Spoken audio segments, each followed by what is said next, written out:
John Ogilvie was a man of Keith who would become a legend in the Roman Catholic Church and an inspiration to many, many people. He was born in 1579 and not as a Catholic. He didn't become a Catholic until he was 17 after travelling in Europe as a teenager as part of his education.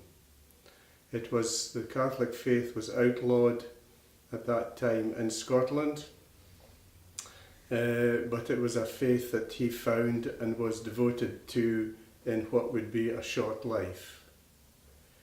He became a Jesuit priest and fought to be sent back to Scotland despite the dangers that would entail. Being caught practicing as a Catholic priest could mean banishment from Scotland, from his homeland, or even death. And that was the fate that would befall John Ogilvie after he was betrayed in Glasgow. He endured tortures, the worst of tortures, often with wit and good humour, but he refused to give up his faith and concede to the king at that time. He swore his allegiance to the king, but only in matters civil, not spiritual.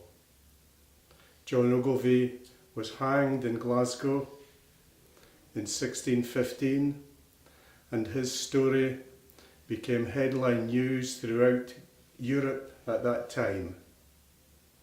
He was beatified in the 1920s, and in 1976 in Rome, in front of people from his own parish in Keith, he was canonised a saint.